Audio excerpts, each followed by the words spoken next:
Physiotherapy, এটা শুনলেই আমার মাথায় প্রথমেই যেটা আসতো সেটা হলো এরা বোধহয় মানুষের হাত পা মালিশ করে দেয়। কিন্তু ফিজিওথেরাপির আরও কত রকমের কাজ রয়েছে এই সম্পর্কে আমরা অধিকাংশই জানি না। ফিজিওথেরাপি নিয়ে আমার মতোই ভ্রান্ত ধারণা আরও অনেকের মনেই আসে। আসসালামু আলাইকুম ভিউয়ার্স, আজকে আমরা জানব ফিজিওথেরাপি ঠিক কী কী প্রয়োজনে ব্যবহার হতে পারে। ফিজিওথেরাপি বিভিন্ন কারণেই প্রয়োজন হতে পারে, বিশেষ করে যখন শারীরিক সমস্যা বা আঘাতের কারণে দৈনন্দিন জীবনযাত্রায় অসুবিধা দেখা দেয়। চলুন ফিজিওথেরাপির 10টি প্রয়োজনীয়তা নিয়ে আমরা আজকে কথা বলি। 1 নম্বর, আঘাত বা দুর্ঘটনার পর পুনর্বাসন। শারীরিক আঘাত বা দুর্ঘটনার পর দ্রুত সুস্থ হয়ে ওঠার জন্য ফিজিওথেরাপি অপরিহার্য। এটি পেশি এবং জয়েন্টের কার্যক্ষমতা পুনরুদ্ধারে সাহায্য করে থাকে। 2. ব্যথা কমাতে। দীর্ঘস্থায়ী ব্যথা যেমন কোমর, ঘাড় বা জয়েন্টের ব্যথা কমানোর জন্য ফিজিওথেরাপি একটি কার্যকর পদ্ধতি। এটি ব্যথার কারণ নির্ণয় করে এবং ব্যথা নিয়ন্ত্রণে সহায়ক অনুশীলন প্রদান করে থাকে। 3. মাংসপেশি ও জয়েন্টের দুর্বলতা। মাংসপেশি ও জয়েন্টের দুর্বলতা বা কর্মক্ষমতা হ্রাস পেলে ফিজিওথেরাপি তা উন্নত করে। এটি দুর্বল অংশগুলোকে শক্তিশালী করতে সাহায্য করে থাকে। 4.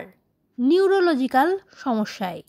স্ট্রোক, সেরিব্রাল পালসি বা প্যারালাইসিসের মতো সমস্যায় ফিজিওথেরাপি নার্ভ এবং পেশির কার্যক্ষমতা পুনরুদ্ধারে সহায়ক একটি পদ্ধতি।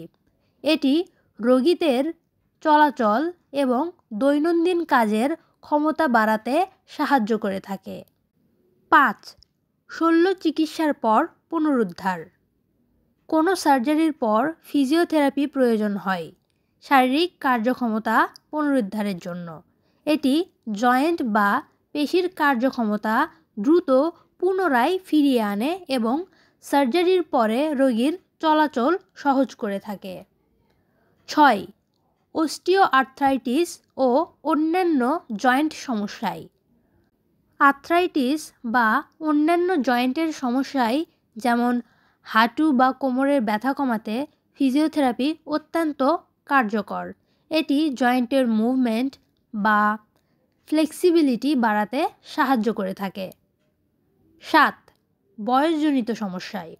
বয়সের সাথে সাথে শরীরের পেশি এবং জয়েন্টগুলো দুর্বল হতে থাকে। ফিজিওথেরাপি বয়স্কদের এই দুর্বলতা দূর করতে এবং শরীরকে শক্তিশালী করতে সাহায্য করে। 8. খেলাধুলায় আঘাত। ক্রীড়াজীবীরা খেলাধুলায় আঘাত পেলে বা অতিরিক্ত পরিশ্রমের কারণে শরীরের কোনো অংশের ওপর বেশি চাপ পড়লে ফিজিওথেরাপি দ্রুত আরোগ্যের জন্য সহায়তা করে থাকে। 9. শ্বাস প্রশ্বাসের সমস্যা। অ্যাজমা বা chronic obstructive pulmonary disease COPD এর মতো শ্বাসকষ্টের সমস্যা নিয়ন্ত্রণে ফিজিওথেরাপির সহায়ক ব্যায়াম কার্যকর ভূমিকা পালন করে থাকে।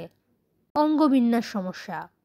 দৈনন্দিন জীবনে ভুল অঙ্গবিন্যাসের কারণে শরীরের বিভিন্ন অংশে ব্যথা বা অস্বস্তি বোধ হতে পারে।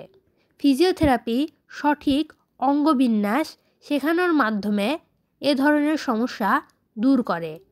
ফিজিওথেরাপি প্রাকৃতিকভাবে শরীরকে সুস্থ করতে এবং জীবনের মান উন্নয়ন করতে সহায়ক, তাই এটি শারীরিক সমস্যার বিভিন্ন ধরনের ক্ষেত্রে অত্যন্ত প্রয়োজনীয় একটি পদ্ধতি।